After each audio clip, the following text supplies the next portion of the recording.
আর এই গণতান্ত্রিক ওয়েতে যে আমলাতান্ত্রিক জটিলতা তৈরি হয়েছে, হাসনাত আব্দুল্লাহ কয়দিন আগে বক্তব্যে বলতেছিল যে এই রুম থেকে চিঠি লেখে পাশের রুমে পাঠানোর জন্য, ওই চিঠি আবার পোস্ট অফিসে যায়, পোস্ট অফিস থেকে তারপরে পাশের রুমে আসে। মানে আপনি কোন একটা কাজ করতে যাবেন সচিবালয়ে, তো এই গণতান্ত্রিক সিস্টেম যেইভাবে আমলাতান্ত্রিক জটিলতা তৈরি করে রেখেছে, কোনো একটা কাজ 5 বছরের নিচে 10 বছরের নিচে বের করা সম্ভব নয়। কোনো একটা মামলা 20 বছরের নিচে, 40 বছরের নিচে, 50 বছরের নিচে মানুষের সমাধান করা সম্ভব নয়। তাহলে এই সিস্টেম কি ন্যায় দিতে পারবে? কোশ্চিনকালেও এই সিস্টেম ন্যায় দিতে পারবে না। কিন্তু খেলাফা খুব ট্রান্সপারেন্ট, খুব সহজ, দ্রুত মানুষের দরজায় ন্যায় পৌঁছে দেওয়া, এটা হচ্ছে ইসলামী রাষ্ট্র ব্যবস্থার মূলনীতি। সবচেয়ে মানুষের উপকারী রাষ্ট্রীয় ব্যবস্থা হচ্ছে খেলাফা। আহলুল হাল্লি ওয়াল আকদ, যারা জ্ঞানী গুণী ব্যক্তি, তারা একত্রিত হয়ে বসে নিজেকে বাদ দিয়ে চিন্তা করবে কে নেতৃত্বের যোগ্য। যেমন এখন যে সরকারেরা ক্ষমতায় আছে, এরা যে কোনো রাজনৈতিক সরকারের চাইতে ন্যূনতম হলো ভালো দেশ চালানোর চেষ্টা করবে, অথবা চেষ্টা করেছে। যা পরে যারা আসবে তারাও বুঝবে, আগে যারা চলে গেছে তারাও বুঝবে। কেন? এই কারণে যে এখানে নির্বাচনের পদ্ধতিটা ছিল খেলাফা পদ্ধতিতে। মানুষ নিজেকে বাদ দিয়ে চিন্তা করবে যে কে যোগ্য, তাকে দায়িত্ব দাও। আর যখনই আপনি চিন্তা করবেন যে না আমিই হব, আর একজন বলবে যে না আমিই হব, তখন যে বিভেদ, কাড়াকাড়ি, বিদ্বেষ, হিংসা এবং মারামারি তৈরি হবে, এটা কখনো নেতৃত্বের পদ্ধতি নয়। তো যাক, আমার বক্তব্যের ধারাবাহিকতায় একটু সামনের দিকে আগাই। তাহলে রাষ্ট্রের দরকার আছে, যেটা বক্তব্য দিয়ে শুরু করেছি। রাষ্ট্রের সমাধান মুসলমানদের কাছে আগে থেকেই আছে, যে রাষ্ট্র চলবে খেলাফা সিস্টেমে, আর অর্থনীতি চলবে ইসলামী অর্থনীতি, না পুঁজিবাদ না সমাজতন্ত্র। ব্যক্তি টাকা ইনকাম করবে, ব্যক্তি মালিক হবে, কিন্তু জাকাতও দিতে হবে, সমাজের গরিব শ্রেণীকে ওসরও দিতে হবে। ভারসাম্য, সবচেয়ে সুন্দর, সবচেয়ে দামি, সবচেয়ে ব্যালেন্স সিস্টেম। এখন রাষ্ট্র কিভাবে তৈরি করবে? আধুনিক বিজ্ঞান বলতেছে যে 4টে জিনিসের উপর রাষ্ট্র তৈরি হয়। জনগণ থাকতে হয়, নিজস্ব জমি ভূখণ্ড থাকতে হয়, সরকার থাকতে হয়, সার্বভৌমত্ব থাকতে হয়। আর মুকদ্দমা ইবনে খালদুন লিখতেছেন যে 4টে জিনিসের উপর ভিত্তি করে রাষ্ট্র টিকে থাকে। উনি বেশিরভাগ ইসলামিক হিস্ট্রির পর্যালোচনা করেছেন। সেই 4টে জিনিসের 1 নাম্বার বলেছেন আসাবিয়াহ, আইডিওলজি। নির্দিষ্ট আদর্শের উপর কট্টর হওয়া, নির্দিষ্ট আদর্শের উপর শক্ত হওয়া, এটা ছাড়া কোনোদিন রাষ্ট্র প্রতিষ্ঠা হয় না। যেমন যারা সমাজতান্ত্রিক রাষ্ট্র প্রতিষ্ঠা করেছে, ওরা সমাজতন্ত্রের আদর্শের উপর খুব কট্টর, খুব শক্ত ছিল। আজকে যারা গণতান্ত্রিক রাষ্ট্র প্রতিষ্ঠা করতেছে, তারা সবাই দেখবেন, সবার মুখে বলি যে গণতন্ত্রই মুক্তি, গণতন্ত্রই মুক্তি, সবাই বলবে, বাক্য বিনা বাক্য ব্যয়ে বলবে। তার মানে গণতন্ত্রের উপর কট্টর হওয়াই গণতান্ত্রিক রাষ্ট্র প্রতিষ্ঠার মূল শর্ত। সমাজতন্ত্রের উপর কট্টর হওয়াই সমাজতান্ত্রিক রাষ্ট্র প্রতিষ্ঠার মূল শর্ত। আজকে ইসরায়েলেরা রাষ্ট্র প্রতিষ্ঠা করেছে ইহুদিবাদের উপর কট্টর হওয়ার মাধ্যমে। আজকে হিন্দুরা রাষ্ট্র প্রতিষ্ঠা করেছে হিন্দুত্ববাদী আদর্শের উপর কট্টর হওয়ার মাধ্যমে। তো মুসলমানেরা একদিনে রাষ্ট্র তৈরি করতে পারবে, ইসলামী রাষ্ট্র। শুধু বলতে হবে যে হিন্দুরা যেমন সাহস করে বলতে পেরেছে যে না আমাদের হিন্দুত্ববাদ কি আমরা রাষ্ট্রের প্রতিষ্ঠা করব, মুসলমানদেরকে সাহস করে বলতে হবে যে না আমরা কট্টরভাবে ইসলামে বিশ্বাসী এবং রাষ্ট্রে ইসলাম প্রতিষ্ঠা করব। যখন কট্টরভাবে বলতে পারবেন, সেদিন রাষ্ট্র প্রতিষ্ঠা হয়ে গেছে। আসাবিয়া, খুব শক্ত হতে হবে নিজের দিনের উপর, নিজের ধর্মের উপর। এটাই স্বাধীনতা, এটাই ইসলামী রাষ্ট্র প্রতিষ্ঠার মূল শর্ত। এবং উখুওয়াত, ভ্রাতৃত্ব তৈরি হবে মানুষের ইসলামিক আইডিওলজির উপর ভিত্তি করে, কালিমাত লা ইলাহা ইল্লাল্লাহর উপর ভিত্তি করে। 2 নম্বরে উনি বলছেন রাষ্ট্র প্রতিষ্ঠার জন্য ন্যায় লাগবে। রাষ্ট্র টিকে থাকে ন্যায়ের উপর ভিত্তি করে। কেন? রাষ্ট্রের বিচারকরা, রাষ্ট্রের সরকারেরা মূলত আল্লাহ সুবহানাহু ওয়া তাআলা যে দায়িত্ব পালন করে থাকেন, সেই দায়িত্ব পালনের কাজ করে। আল্লাহ বিচার করবেন, তিনি সকল বিচারকের বিচারক, বিচার করা তার দায়িত্ব, পৃথিবী পরিচালনা করা তার দায়িত্ব।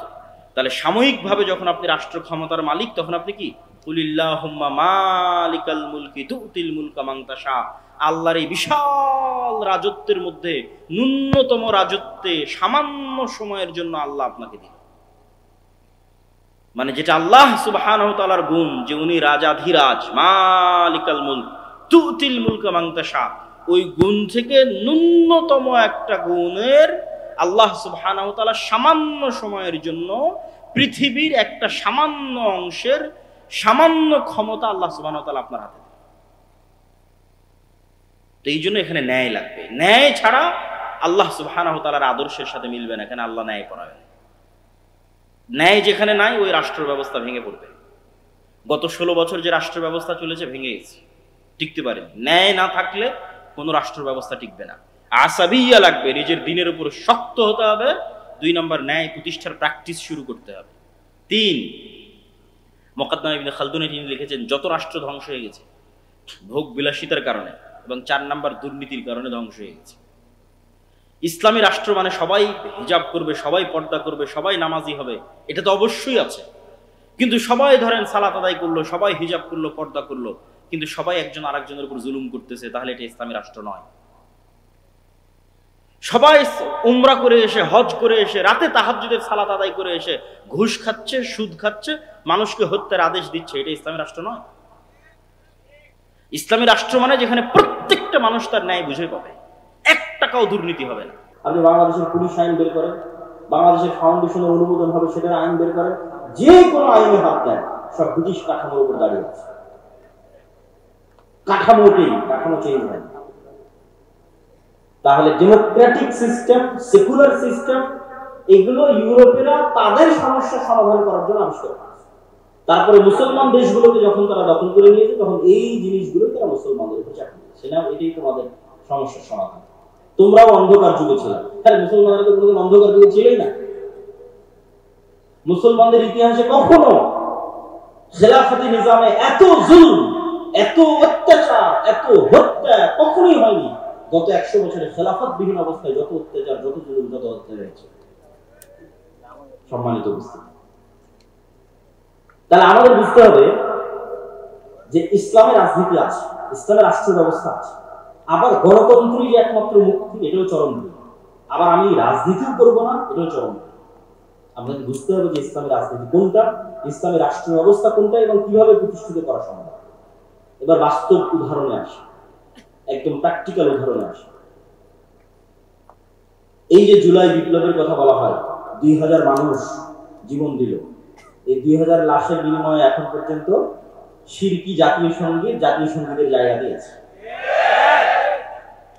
কি হয়েছে? কিছু 1972 সালে হুবহু ভারতের সংবিধানকে কপি করে যে সংবিধান তৈরি করা হয়েছে, সংবিধানের জায়গা দিয়েছে। আর কত উদাহরণ নেই। তাহলে কোনো চেঞ্জ নাই। তাহলে কেন এটা রাখা হলো?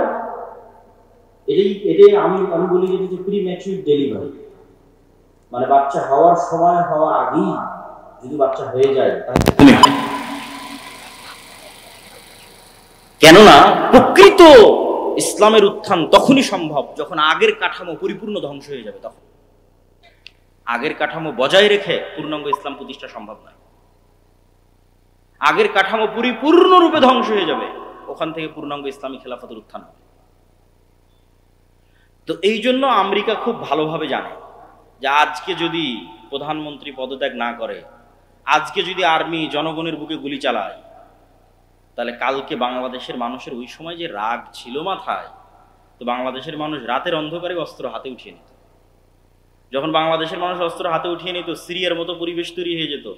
সিরিয়ার বাশার আল আসাদের বাহিনী নিজ জনগণের বুকে গুলি চালাচ্ছে, বাংলাদেশ আর্মিও তার জনগণের বুকে গুলি চালাতো। বাংলাদেশের মানুষ অস্ত্র উঠিয়ে নিত, ইন্ডিয়ান আর্মিও বাংলাদেশে ঢুকে যেত, 15-20 বছর যুদ্ধ চলতো, আগের কাঠামো পরিপূর্ণরূপে ধ্বংস হয়ে যেত। আগের কাঠামো পরিপূর্ণরূপে ধ্বংস হওয়ার পর পূর্ণাঙ্গ ইসলামী খেলাফতের উত্থান হতো। কিন্তু এতে অনেক রক্ত, অনেক শ্রম, অনেক পরিশ্রম যেত। কিন্তু আমেরিকা এটা খুব ভালোভাবে জানে যে এখন যদি আর্মি অস্ত্র উঠায়, তাহলে এই কাঠামো শেষ।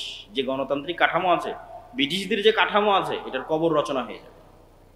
অতএব যার উপর রাগ উঠেছে সে পদত্যাগ করুক, মানুষ ঠান্ডা হয়ে যাক, কিন্তু কাঠামো বেঁচে যাক। বুঝেননি মনে হয়? তাহলে সব মানুষের রাগ উঠে গেছে, বাঙালি যেহেতু হুজুগে বাঙালি, যেই মানুষের উপর রাগ উঠে গেছে, বাবা তুমি এখন সরে যাও, সরে গেল, মানুষ সব ঠান্ডা হয়ে গেল, কাঠামো যে কার সেই থাকে, কোনো পরিবর্তন নাই। এই হলো অবস্থা, সম্মানিত উপস্থিতি। এবং এইভাবেই খেলা হয়। যেহেতু আজকের আধুনিক বিশ্বের মূল ক্ষমতার চাবিকাঠি তাদের হাতে, সুতরাং তারা এইভাবেই খেলে, তাদের কাঠামো তাদের টিকিয়ে রাখতে হবে। সবাই তো বলতেছে আমরা রাষ্ট্র ক্ষমতা ইসলাম দেখতে চাই। তো সবাই যদি রাষ্ট্র ক্ষমতা ইসলাম দেখতে চায় তাহলে কিভাবে সম্ভব? আমার ছোট্ট জ্ঞান, আমি যতটুকু বুঝি, আমার ধারণা, আমার চিন্তা চেতনা ভুল হতে পারে। আমি মনে করি 1 নাম্বার, ঈমান বিল গায়েবের ওপর যদি সর্বোচ্চ লেভেলের ইয়াকিন না থাকে, আজকে যদি বাংলাদেশের সকল মানুষ আমাকেও ভোট দেয়, আমি বাংলাদেশের ক্ষমতায় গিয়ে ইসলাম প্রতিষ্ঠা করতে পারবো না। কেন আপনাকে বলি, একটু বুঝিয়ে বলি। আজকে আপনি যত সুযোগ সুবিধা ভোগ করতেছেন, বিদ্যুৎ চলতেছে, জেনারেটর চলতেছে, ক্যামেরা চলতেছে, মোবাইল চলতেছে, ইন্টারনেট, নেটওয়ার্ক, বিদেশে হাজার হাজার মানুষ কাজ করতেছে, আমেরিকাতে, ইউরোপে, সৌদি আরবে ইনস্ট্যান্ট টাকা বাংলাদেশে পাঠিয়ে দিচ্ছে। বাংলাদেশের সাথে সারা বিশ্বের কত বড় বড় ব্যবসায়ী ডলারের ভিত্তিতে ব্যবসা করতেছে। কালকে মনে করেন আজ সারা বাংলাদেশের মানুষ আবেগে হুজুগে আমাকে ভোট দিয়ে দিল যে ঠিক আছে, আজকে আমি বাংলাদেশের ক্ষমতার মালিক হয়ে গেলাম একচ্ছত্রভাবে। এবার আমি স্ট্রিক্টলি ইসলাম বাস্তবায়ন করতে যাচ্ছি। যখন আমি স্ট্রিক্টলি ইসলাম বাস্তবায়ন করতে যাব, তখন বিশ্বের যারা মোড়ল আছে তারা কি আমার সাথে থাকবে না আমার শত্রুতা করবে? শত্রুতা করবে, আমার সাথে থাকবে না। তাহলে বিশ্বের মোড়লরা যখন আমার সাথে শত্রুতা করবে, আমি আপনাকে বিদ্যুৎও দিতে পারবো না, আপনার বাড়িতে এসিও চলবে না, আপনার বাড়িতে ফ্যানও চলবে না, তারপর আপনি বহির্বিশ্বের সাথে ব্যবসা করতেছেন সেটাও চলবে না, খুব ভোগবিলাসী জীবনযাপন করছেন সেটাও চলবে না, আইফোন ইউজ করতে পারবেন না, তারপর হয়তো অ্যান্ড্রয়েড ফোন ইউজ করতে পারবেন না। যত রকমের বাধা তৈরি হতে পারে, সংকুচিত হয়ে যেতে পারে আপনার রিজিকের রাস্তা, আপনার আরামায়েশের রাস্তা, ভোগবিলাসের রাস্তা, যতভাবে আমেরিকা পাবন্দি দিয়ে, মানে এই রাষ্ট্রের উপর পাবন্দি চাপিয়ে যতভাবে আপনাকে সংকুচিত করবে, তখন আপনার বাঁচবেন কিভাবে? বাঁচার রাস্তা কি? যদি আপনার আগে থেকে ঈমান থাকতো, ঈমান বিল গায়েব যদি ইয়াকিনের লেভেলে থাকতো, ঈমান বিল গায়েবের একটা হচ্ছে আখিরা, পরকাল, যে এই দুনিয়া কিছুই না, এই দুনিয়াতে মরি বাঁচি এটা কিছুই না, পরকালের সফলতা সবকিছু, এটা মুখের কথা না। যদি ইয়াকিনের লেভেলে থাকতো, আল্লাহ সাহায্য করতে পারে, আল্লাহ সাহায্য করবে, ফেরেশতারা আছে, ফেরেশতাদের মাধ্যমে আল্লাহ সুবহানাহু ওয়া তাআলা সাহায্য পাঠাবে। এই ঈমান যদি ইয়াকিনের লেভেলে থাকতো, তাহলে আপনি ধৈর্য ধারণ করতেন, সাথ দিতেন। কিন্তু যেহেতু আপনার ঈমান বিল গায়ব ইয়াকিনের স্তরে নাই, পরের দিন আপনি আমার বিরুদ্ধে রাস্তায় নামবেন। এই বিদ্যুৎ নাই, কারেন্ট নাই, কিছু নাই, কিসের সরকার? ভাগাও। কিসের ইসলাম? কেন আপনি তো যেই লেভেলে আছেন ওই লেভেল থেকে ধাপ করে নিচে নামতে পারবেন না। আফগানিস্তান ওরা টিকে গেছে কেন? পরিপূর্ণ ধ্বংস হয়ে গেছে, মানুষের চাহিদাই নাই। 40 বছর থেকে যুদ্ধ চলতে চলতে মানুষের চাহিদাই নাই। কোনো মতে যদি জীবনের নিরাপত্তা পাওয়া যায়, কোনো মতে যদি ন্যায় বিচারের নিরাপত্তা পাওয়া যায়, সেটাই আমাদের জন্য যথেষ্ট। তখন টিকে গেছে। তাহলে ঈমান বিল গায়ব লাগবে ইয়াকিনের স্তর, অন্তত 90% মানুষের। তো মানুষের যতক্ষণ ঈমান ঠিক না হবে, ততক্ষণ আমি ক্ষমতায় গেলেও এদেশে ইসলাম চালাতে পারবো না, এদেশে ইসলাম প্রতিষ্ঠা এবং পরিচালিত করতে পারবো না। কম্প্রোমাইজ করতে হবে, কেন মানুষের ঈমান নাই, ঈমান নষ্ট হয়ে গেছে। এই জন্য আল্লাহর পথে যাত্রা এই বইটা পড়তে হবে।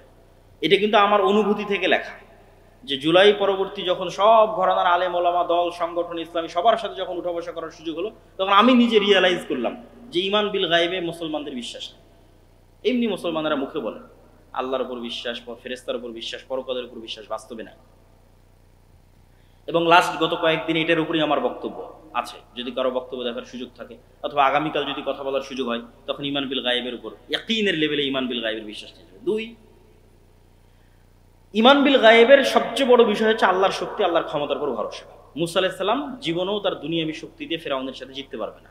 মুহাম্মদ সাল্লাল্লাহু আলাইহি ওয়াসাল্লাম, খোলাফায়ে রাশিদিন, আমর ইবনে আস, খালিদ বিন ওয়ালিদ, এদের ক্ষমতা নাই দুনিয়াবী শক্তি দিয়ে পারস্য রোমান সাম্রাজ্যের বিরুদ্ধে জিতে, কোনোদিন সম্ভব নয়। ইসলাম কোনোদিন দুনিয়াবী শক্তিতে বিজয় অর্জন সম্ভব নয়। সালাহউদ্দিন আইয়ুবীর দুনিয়াবী শক্তিতে ফিলিস্তিন বিজয় সম্ভব নয়। এটা সব আল্লাহর সাহায্য। তো আল্লাহর সাহায্য পৃথিবীতে নেমে আসবে কি? যখন ঈমান বিল গায়ব হয়ে যাবে। আগের বক্তব্য যখন শুনবেন বা এই বইটা যখন পড়বেন, যখন আপনার ইয়াকিনের লেভেলে চলে যাবে, না ফেরেশতা আকাশ থেকে নেমে আসতে পারে, ইয়াকিনের লেভেলে যখন চলে যাবে, না এই দুনিয়া কিছুই না, পরকালই সবকিছু, ইয়াকিনের লেভেলে যখন চলে যাবে, আল্লাহ সুবহানাহু ওয়া তাআলার অস্তিত্ব এবং ক্ষমতার উপর বিশ্বাস যখন ইয়াকিনের লেভেলে চলে যাবে, তখন এবার আপনি আমল দিয়ে আল্লাহর সাহায্য দুনিয়াতে টেনে নিয়ে আসবেন। আর পৃথিবীতে আল্লাহর সাহায্য টেনে নিয়ে আসার সবচেয়ে শক্তিশালী টেকনোলজিগুলো মুসলমানদের কাছে আছে। এটাই মুসলমানদের বিজয়ের রাস্তা। যেমন আল্লাহর সাহায্য পৃথিবীতে টেনে নিয়ে আসার সবচেয়ে বড় শক্তিশালী টেকনোলজি সালাত, 5 ওয়াক্ত সালাত, রাতের সালাত, এগুলো আল্লাহর আসমানি সাহায্যকে পৃথিবীতে টেনে নিয়ে আসে। এই জন্য যুদ্ধের মাঠেও একদল মুজাহিদ যুদ্ধ করবে, আর একদল মুজাহিদ সালাত আদায় করবে। দুনিয়াবি লজিকে এটা টিকে না, কিন্তু যখন ঈমান বিল গায়েব থাকবে তখন ওটাই বাস্তব। কেন ওই সালাত তো আল্লাহর সাহায্য আসমান থেকে টেনে নিয়ে আসবে। আল্লাহর সাহায্য ছাড়া মুসলমানদের বাঁচার কোনো রাস্তা নেই। তো আপনার আমল আল্লাহর সাহায্য টেনে নিয়ে আসবে। সালাত পৃথিবীর সবচেয়ে শক্তিশালী টেকনোলজি, যা আল্লাহর সাহায্য আসমান থেকে টেনে নিয়ে আসতে পারে, আর রাতের সালাত তার চেয়েও বেশি পাওয়ারফুল। আর 2 নম্বর হচ্ছে সাউন্ড টেকনোলজি। সাউন্ড টেকনোলজির ন্যূনতম জ্ঞান আল্লাহ সুবহানাহু ওয়া তাআলা সুলাইমান আলাইহিস সালাতু ওয়াস সালামকে দিয়েছিলেন। সাউন্ড টেকনোলজি মানে হচ্ছে এরা সবাই সব কথা বুঝে। এই কাঠও কথা বুঝে, এটাও কথা বুঝে, এটাও কথা বুঝে। শুধু বুঝে না, এরা কথা বলতেছে। এরা সবাই কথা বলতে পারে। ইউসাব্বিহু লিল্লাহি মা ফিস সামাওয়াতি ওয়া মা ফিল আরদ। আসমান জমিন এবং তার মধ্যে যা কিছু আছে সব আল্লাহর তাসবিহ পাঠ করে। তো এইটার ন্যূনতম জ্ঞান সুলাইমান আলাইহিস সালামকে দেওয়া আছে, যে পাখি কি বলতেছে সুলাইমান আলাইহিস সালাম বুঝতেন, উনি আবার পাখির সাথে কথা বলতে পারতেন। তো আল্লাহ আসমান জমিন সৃষ্টি করেছে কুন ফায়াকুন সাউন্ড দিয়ে। আল্লাহ পৃথিবী আসমান জমিন ধ্বংস করবে ইসরাফিলের বাঁশির আওয়াজ, সাউন্ড দিয়ে। সাউন্ড টেকনোলজি সবচেয়ে পাওয়ারফুল। তো এই সবচেয়ে পাওয়ারফুল জিনিসটা মুসলমানদের কাছে দেওয়া আছে। এই জন্য সর্বশ্রেষ্ঠ মুজিজা হচ্ছে কোরআন। কেননা কোরআন কার সাউন্ড বলেন তো? কোরআন কার আওয়াজ? এটা আল্লাহর আওয়াজ, আল্লাহর সাউন্ড। এই সবচেয়ে পাওয়ারফুল। এবং জিকির প্রভাব সৃষ্টি করে। কেন এগুলো সব কিছু সাউন্ড বুঝে এবং ফিল করতে পারে। যেমন ওয়েভ, আমরা যে আমার ওয়েভের মধ্যে দিয়ে আমার সাউন্ড লাইভে আমেরিকায় বসে মানুষ শুনতেছে, এটা ওয়েভের মধ্যে দিয়ে ভেসে আমেরিকা যাচ্ছে। ওই ইসরায়েল তার ওয়েভ অন করে দিয়ে মোবাইলের বিস্ফোরণ ঘটাচ্ছে, ইরানের বিজ্ঞানীদের রুমের মধ্যে বিস্ফোরণ হয়ে যাচ্ছে। কেন ওই ওয়েভটা মোবাইল রিসিভ করতেছে। তো মোবাইল যেমন ওয়েভ রিসিভ করে, এই মোবাইল সাউন্ডও বুঝে। এই জন্য জিকির সবচেয়ে পাওয়ারফুল, কোরআন সবচেয়ে পাওয়ারফুল।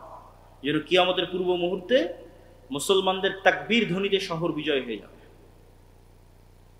তাহলে মুসলমানেরা যখন আমলের মাধ্যমে আল্লাহর সাহায্যকে আসমান থেকে টেনে নিয়ে আসবে, আর ঈমান বিল গায়ব ইয়াকিনের লেভেলে চলে যাবে, 3 নাম্বার প্রকৃত নেতৃত্বের বিকাশ লাগবে। সবই করলাম, ঈমান আছে, আমল করলাম, কিন্তু প্রকৃত নেতৃত্বের বিকাশ হলো না। বানু ইসরাইলদের মধ্যে প্রকৃত নেতৃত্বের বিকাশ হয়নি। মুসলমানদের ইউরোপীয় উপনিবেশের 200 বছর শাসনের কারণে মুসলমানদের নেতৃত্বের চরিত্র ধ্বংস হয়ে গেছে। নাই, কোনো মুসলমানের মধ্যে ইল্লা মান রাহিমা রাব্বি নেতৃত্বের চরিত্র নাই। সব মুসলমান নামাজ পড়তেছে, যাকাত দিচ্ছে, রোজা রাখতেছে, মুখে ঈমানের কথা বলতেছে, কিন্তু সবাই মুনাফিক। লাম ইয়াদখুলুল ঈমান ফি কুলুবিহিম, কলবে ঈমান ঢোকেনি। যখনই কথা বলে মিথ্যা বলে। ওইদা ওয়াদা আখলাফা, ওয়াদা করলে ভঙ্গ করে। ওইদা তুমি না খানা, দায়িত্ব দিলে আমানতের খেয়ানত করে। এই স্বভাবগুলো কোথায় থেকে পেয়েছে? এগুলো বানু ইসরায়েলদের স্বভাব। ইউরোপীয় উপনিবেশে গোলামির মাধ্যমে স্বভাবগুলো অর্জন করেছে। আর বানু ইসরায়েলরা ফেরাউনের গোলামি করে স্বভাব অর্জন করেছে। মুসা আলাইহিস সালামও যদি বানু ইসরায়েলদের সাথে বড় হতো, মুসা আলাইহিস সালাম এরকম হয়ে যেত। এই জন্য আল্লাহ মুসা আলাইহিস সালাতু ওয়াস সালামকে ন্যায় পরায়ণতা, সত্যবাদিতা, আমানতদারিতার নেতৃত্বের মৌলিক গুণের উপর বড় করার জন্য ফেরাউনের বাড়িতে বড় করেছে। কেন ফেরাউনের বাড়িতে রিজিকের সংকট ছিল না, মারামারি ছিল না, কাটাকাটি ছিল না, হিংসা ছিল না, বিদ্বেষ ছিল না। প্রিন্স যেভাবে বড় হয় সেভাবে বড় হয়। তাহলে জন্মগত স্বভাবের উপর বড় হয়, জন্মগত সত্যবাদিতা, ন্যায় পরায়ণতা, আমানতদারিতার উপর বড় হয়। আর গোলাম মারামারি করবে, কাটাকাটি করবে, হিংসা করবে, বিদ্বেষ করবে, সে তো নেতা হতে পারবে না। এই জন্য ইউরোপিয়ানরা ডেমোক্রেসিকে, গণতন্ত্রকে আরো জিইয়ে রেখেছে মুসলিম দেশগুলোতে, যারা মুসলমানদের মধ্যে যাতে কোনোদিন প্রকৃত নেতার আবির্ভাবই না হয়। কেননা যখনই গণতান্ত্রিক রাজনীতিতে অংশগ্রহণ করবেন, আরেকজনের বিরুদ্ধে বলবেন, মিথ্যা বলবেন, তারপরে হিংসা করবেন, বিদ্বেষ করবেন, তাহলে তো আপনি আল্লাহর দৃষ্টিতে প্রকৃত নেতা হতেই পারবেন না। ক্ষমতা তো আল্লাহ দিবে, তা আল্লাহর দৃষ্টিতে তো প্রকৃত নেতা হতে হবে, ক্ষমতা পাওয়ার যোগ্য হতে হবে। ঈমান বিল গায়ব আছে, ইয়াকিন আছে, আমাল আছে, কিন্তু প্রকৃত নেতৃত্বের বিকাশ নেই। প্রকৃত নেতৃত্বের বিকাশের জন্য সব নবী যেই গুণের উপর ছিলেন, সত্যবাদিতা, আমানতদারিতা, ন্যায় পরায়ণতা, সেই গুণের উপর আসা লাগবে আমাদেরকে। সত্যবাদিতা, ন্যায়পরায়ণতা, আমানতদারিতা, এইভাবে যখন কেউ এই গুণের উপর চলে আসবে, যেটা আল্লামা ইকবাল বলেছিলেন, সাবাক ফিরসে পার সাদাকাত কা, শুজাআত কা, আদালত কা, লিয়া জায়েগা তুঝসে কাম, দুনিয়া কি ইমামত কা। উনি গোটা ইউরোপ আমেরিকা সব সফর করে দেখেছেন যে মুসলমানদের কোনো সমস্যাই নাই। কেন? উনি সব আইডিওলজি বুঝেন। কিরে, এরা তো গণতন্ত্রের পিছিয়ে ছুটতেছে, এরা সমাজতন্ত্রের পিছিয়ে ছুটতেছে, এর চেয়ে ভালো সমাধান তো মুসলমানদের কাছে আছে, তাহলে এরা পারতেছে না কেন? এগুলো সব উনি বুঝতেন। সব বুঝে উনি সামারি বের করলেন, মুসলমানদের কাছে এত সুন্দর নামাজ আছে, এত সুন্দর সালাত আছে, জিকির আছে, সবই আছে মুসলমানদের কাছে, এত সুন্দর পরিবার ব্যবস্থা আছে, পৃথিবীতে কোথাও নাই, তাও মুসলমানেরা মাজলুম কেন? তো সামারি বের হলো মুসলমানদের নেতৃত্বের যোগ্যতা তৈরি হওয়ার সব রাস্তা ইউরোপিয়ানরা বন্ধ করে রেখে দিয়েছে। এরা পরস্পর মারামারি করবে, কাটাকাটি করবে, হিংসা বিদ্বেষ করবে, দুর্নীতি করবে, এই স্বভাবের উপর এদেরকে বড় করবে। আফ্রিকায় সব বড় বড় মুসলিম দেশের রাষ্ট্রনেতারা টাকার কাছে বিক্রি হয়ে যায়। বাংলাদেশের নেতারাও দেখবেন যে টাকার কাছে, ক্ষমতার কাছে বিক্রি হয়ে যায়। পাকিস্তানের নেতারা বিক্রি হয়ে যায় কেন? কারো সত্যবাদিতা নাই, পরায়ণতা, আমানতদারিতা নাই। তুমি বলেছো মুসলমানেরা তোমাদের কাছে সব আছে, তোমরা সত্য বলা শিখো, ন্যায় পরায়ণ হওয়া শিখো, আমানতদার হওয়া শিখো, আল্লাহ তোমাদেরকে পুনরায় পৃথিবীর নেতৃত্ব দিয়ে দিবে। বলেন ইনশাআল্লাহ। তাহলে ঈমান বিল গায়েব লাগবে, আল্লাহর সাহায্য আকাশ থেকে টেনে নিয়ে আসতে পারতে হবে, ঠিক আছে? আর আগের যে কাঠামো আছে ওই কাঠামো পরিপূর্ণরূপে ধ্বংস হতে হবে, আর তার উপর প্রকৃত নেতৃত্বের আবির্ভাব হতে হবে, প্রকৃত নেতার আবির্ভাব হতে হবে। সম্মানিত উপস্থিতি,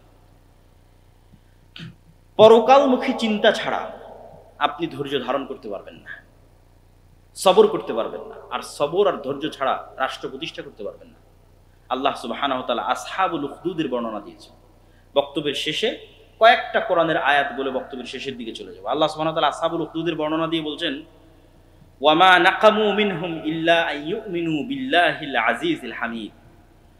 গর্ত খোঁড়া হয়েছে, আগুন জ্বালানো হয়েছে, মানুষ গর্তে ঝাঁপিয়ে পড়তেছে। তো আল্লাহ বলতেছে এই মানুষগুলো গর্তে ঝাঁপিয়ে পড়তেছে বা এই মানুষগুলোকে আগুনে ফেলে দেওয়া হয়েছে কোনো কারণে নয়, শুধু একটাই কারণে, যারা আজিজুল হামিদ, মহাপরাক্রমশালী, আল্লাহর উপর বিশ্বাস রাখতো, শুধু এই কারণে আগুনে ফেলা হচ্ছে। আম হাসিবতুম আন তাদখুলুল জান্নাহ ওয়ালাম্মা ইয়াতিকুম মাসালুল লাযিনা খালাউ মিন ক্বাবলিকুম। তোমরা কি মনে করো জান্নাত এত সহজ, ইসলামী রাষ্ট্র প্রতিষ্ঠা হয়ে যাবে এত সহজ? অথচ অতীতের মানুষেরা যেরকম মাজলুম হয়েছে তোমরা এরকম মাজলুম হবে না। তো এরকম মাজলুম হওয়ার জন্য যখন মানসিক প্রস্তুতি তৈরি হয়ে যাবে তখন সেখান থেকে রাষ্ট্রের উত্থান হয়। এটাও ইবনে খালদুন লিখেছেন। ঠিক মুহাম্মদ সাল্লাল্লাহু আলাইহি ওয়াসাল্লাম যেভাবে করেছে সেভাবে রাষ্ট্রের উত্থান হয়। আসেন, আল্লাহর এই আয়াতগুলোর উপর যদি কেউ ভরসা রাখে, এই যে ঈমান বিল গায়ব ইয়াকিনের লেভেলে রাখে, কোরআনের উপর বিশ্বাস যদি কেউ ইয়াকিনের লেভেলে রাখে, তারপরে যদি সামনে আগায়, তাহলে এই আয়াতগুলো তাদের জন্য। ওয়ালাউ আন্নাহুম আকামুত তাওরাত ওয়াল ইনজিল ওমা উনজিলা ইলাইহিম মির রাব্বিহিম। মানুষেরা যদি তাওরাতের কিছু অংশ, ইনজিলের কিছু অংশ, আপনার প্রতি যেটা অবতীর্ণ হয়েছে কোরআন, এই কোরআন যদি মানুষ পৃথিবীতে প্রতিষ্ঠিত করে ফেলতে পারত, তাহলে কি হতো?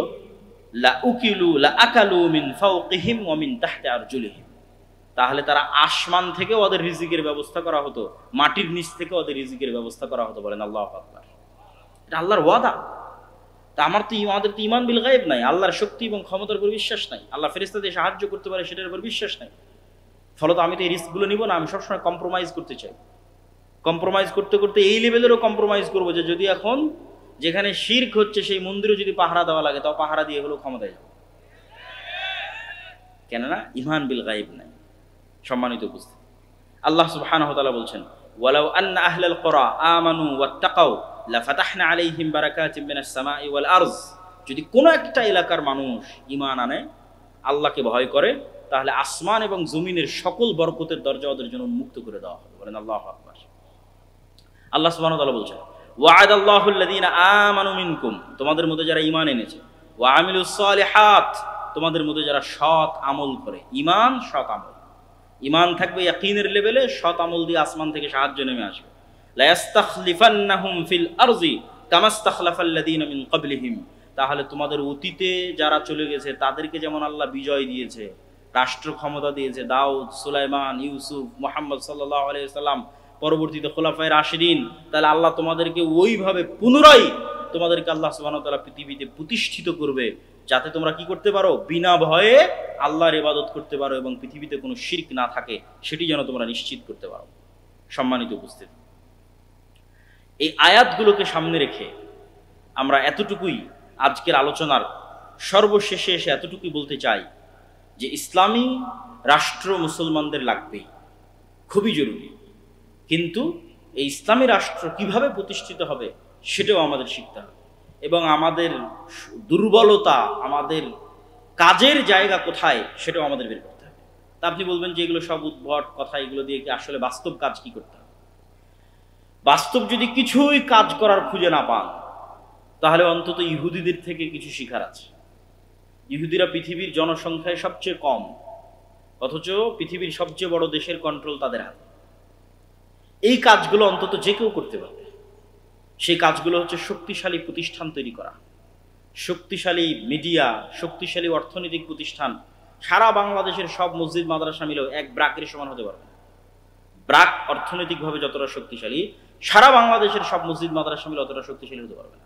সারা বাংলাদেশের সব ইসলামিক ফাউন্ডেশন, ইসলামিক এনজিও মিলে তার সমান হতে পারবে না। কিন্তু ওই লেভেলের চিন্তা তো আমাদের মাথায় কাজ করে না। আমাদের মাথায় কাজ করে, হ্যাঁ সবাই আজকে একবারে রাজপথে নেমে একদিনেই সব কায়েম হয়ে যাবে।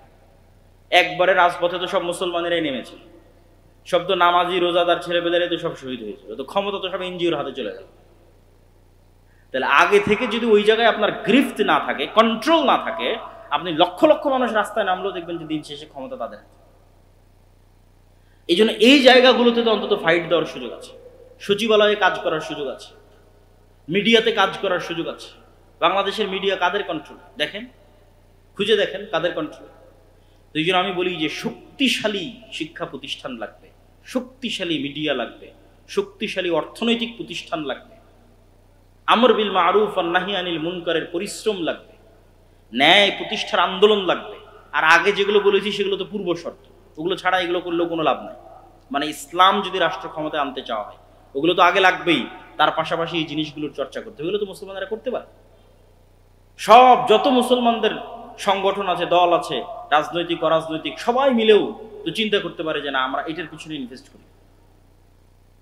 কিন্তু দেখবেন যে না, সবার ইনভেস্টের চিন্তা চেতনা আমাকে এখনই ইমিডিয়েট এখনই ক্ষমতায় যেতে হবে। ভাই যেহেতু গণতন্ত্র কোনোদিন ন্যায় প্রতিষ্ঠা করতে পারবে না, মানে গণতন্ত্র থাকলে জুলুম থাকবে, জুলুম থাকলে মানুষ এটাকে একদিন না একদিন সহ্য করতে পারবে না, একথাই ঠিক। যেমন জুলাইয়ে সহ্য করতে পারেনি, আজ থেকে 15 বছর পর আবার দেখবেন বাংলাদেশের মানুষ রাস্তায় নেমে গেছে কারো না কারো বিরুদ্ধে। তো তোমাকে আজকেই ক্ষমতায় যেতে হবে এটা জরুরি নয় তো। আগামী 30 বছর পর কিভাবে বাংলাদেশের রাষ্ট্র ক্ষমতায় যাওয়া যাবে? সবাই তো 90% মুসলমানের দেশ। অন্তত যেই সমস্ত জায়গাগুলোতে এনজিও গুলো দখল করে আছে, মিডিয়াগুলো দখল করে আছে, ওই সমস্ত জায়গাগুলো অন্তত মুসলমানদের দখলে চলে আসে। বড় বড় ব্যবসায়ী সব মুসলমানেরা হোক, ইসলামপন্থী ব্যক্তিরা বড় বড় ব্যবসায়ী হোক, চেষ্টা করুক। তাহলে পরবর্তী 15-20 বছর পর যখন এরকম আন্দোলন হবে, যেহেতু অন্যায় থাকবে, অন্যায় থাকলে মানুষ আন্দোলন করবে, তখন অন্তত মানুষ যেন রাস্তায় নেমে বলতে পারে যে না, ওই হুজুগে নয়, এবার একদম ক্ষমতা ইসলাম প্রতিষ্ঠা করে ঘর থেকে বিদায় নিই, আগের কাঠামোকে সম্পূর্ণরূপে ধ্বংস করেই আমরা ঘরে ফিরব।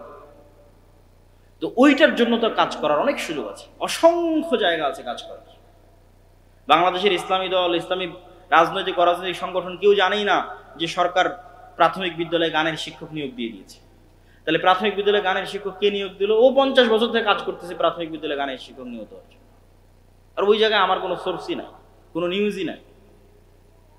কেউ যদি একটু ইসলামপন্থী থাকে তাহলে সে যেন উঁচু পদে না যেতে পারে, ঠিক আছে? সচিবালয়ে বিভিন্ন জায়গায় বদলি, উমুক টুমুকের শিকার করে ওকে যেন ডিমোশন করা হয়। এগুলো কারা করে? ঘরে বসে থেকে একদল মানুষ করে, যাদের হাতে মিডিয়া আছে, যাদের হাতে এনজিও আছে। ওই জায়গাগুলোতে অনেক কাজ করার সুযোগ আছে, সম্মানিত উপস্থিতি। এই জন্য আমরা আমাদের জায়গা থেকে ক্ষুদ্র পরিসরে যে কাজগুলো করার চেষ্টা করতেছি, এই কাজগুলো ব্যাপকভাবে করা সম্ভব। যেমন শতভাগ মুসলমানকে কোরআন এবং দ্বীন শেখানো, এটা মক্তবের মাধ্যমে আপনি করতে পারবেন। শতভাগ মসজিদে আপনি শতভাগ মুসলমানের সন্তানের কোরআন এবং দ্বীন শেখানোর ব্যবস্থা করেন। এই মুসলমানের সন্তানেরাই তো পরবর্তীতে বড় হয়ে ওসি, ডিসি, এসপি হবে, মন্ত্রী, মিনিস্টার হবে। তাদেরকে আপনি সত্যবাদিতা, আমানতদারিতে, ন্যায়পরায়ণতা শিখান, যাতে এরা টাকার কাছে বিক্রি না হয়, যাতে এরা ক্ষমতার চাপের কাছে নত না হয়। একটা সৎ প্রজন্ম তৈরি করে, ইমান বিল গায়েবের উপর ইয়াকিন রাখে, পরকালের উপর ইয়াকিন রাখে, এরকম একটা সৎ প্রজন্ম তৈরি করে। তারপরে এই যে সুদ, সুদ হচ্ছে গোলামির দ্বিতীয় মাধ্যম। আজকে সারা বিশ্বের মুসলিম কান্ট্রিগুলোকে গোলাম রাখা হয়েছে সুদ দিয়ে। ফেরাউন বানু ইসরায়েলদের গোলাম রাখতো সুদ দিয়ে। মদিনায় ইহুদিদের কন্ট্রোল ছিল সুদ দিয়ে। এই জন্য আল্লাহ নবী মদিনায় গিয়ে সবার আগে সুদে ব্যবসার উপর আঘাত হেনেছে, কেন আল্লাহ নবী জানতো সব তো ইহুদিদের কন্ট্রোলে। এখানে যদি অর্থনীতিতে মুসলমানরা বিজয় না হয় তো ইহুদিদের অধীনেই থাকতে হবে। আল্লাহ নবী হিজরত করে আব্দুর রহমান বিন আওফ, ওসমান, জুবাইর ইবনে আওয়াম সবকে বলে তোমরা ব্যবসা করো, সবাই তো তোমরা ব্যবসা জানো, খালি হাতে আসছো তো কি হয়েছে, আনসারীরা তোমরা এদের টাকা দাও, ব্যবসা করো। অর্থনীতিতে ইহুদিদের কন্ট্রোল রাখা যাবে না। আজকে সারা পৃথিবীর শুধু অর্থনীতির কন্ট্রোল ইহুদিদের। ওই জায়গায় তো আপনাকে একটু হলো ফাইট দিতে হবে, কিন্তু আমরা যেই পদ্ধতিতে ফাইট দিচ্ছি সেটা তো ঠিক না। আমরা মনে করতেছি ওই কনভেনশনাল ব্যাংক ঠিক রেখে ওই পদ্ধতিতে আমি মানুষের ভোগ বিলাসী পণ্য ইসলামী ব্যাংকের মাধ্যমে দিব, এটা হবে না। মানুষকে বুঝতে হবে ইসলামী অর্থনীতিটা কি, তাহলে সে চিন্তা করতে পারে। তো যেমন আমরা কর্জে হাসানা ন্যূনতম হলেও শুরু করেছি, সবাই নিজের জায়গা থেকে শুরু করতে পারে, যে মানুষ যেন সুদের সাথে সম্পৃক্ত না থাকে। সুদের সাথে সম্পৃক্ত থাকা আর মিথ্যা বলা সমান, আর মিথ্যা বলা মানে আর নেতা হতে পারলো না, শেষ। ওর নেতা হওয়ার ক্রেডিবিলিটি, যোগ্যতা সব শেষ। আর কোনোদিন আল্লাহ সুবহানাহু ওয়া তাআলার দৃষ্টিতে নেতা হতে পারবে না। তো নেতা না হতে পারলে স্বাধীন হতে পারবে না। তো এই জন্য শুধু অর্থনীতির বিরুদ্ধে যুদ্ধ করতে হবে, শক্তিশালী শিক্ষা প্রতিষ্ঠান তৈরি করতে হবে, শক্তিশালী মিডিয়া তৈরি করতে হবে। দেখা যাচ্ছে মাসিক আলিতে আমাদের ন্যূনতম প্রয়াস, এর চেয়েও যদি ভালো কারো করার সুযোগ থাকে, কিশোরে আমাদের ন্যূনতম প্রয়াস, আরও যদি কারো ভালো করার সুযোগ, মেইন স্ট্রিমের মিডিয়া যদি কেউ দখল করতে পারে, যেতে পারে, খুব ভালো। সম্মানিত উপস্থিতি, তো এই ন্যূনতম প্রয়াসগুলোকে আমাদের ধীরে ধীরে আস্তে আস্তে সামনের দিকে এগিয়ে নিয়ে যেতে হবে, এবং মানসিকভাবে দাওয়াতের মাধ্যমে, দাওয়াতি কাজ কোনোদিন ছোট কাজ নয়। ছোট কাজ হলে 950 বছর নূহ আলাইহিস সালাম দাওয়াতি কাজ করতেন না। দাওয়াতি কাজ কখনো হেলায় ফেলায় ফেলে দেওয়ার জিনিস নয়। দাওয়াতি কাজের মধ্যেই বিপ্লব চলে আসে। এইরকম কোনো একটা প্রজন্ম চলে আসলে আল্লাহ কবুল করলে ওর মধ্যেই বিপ্লব চলে আসে।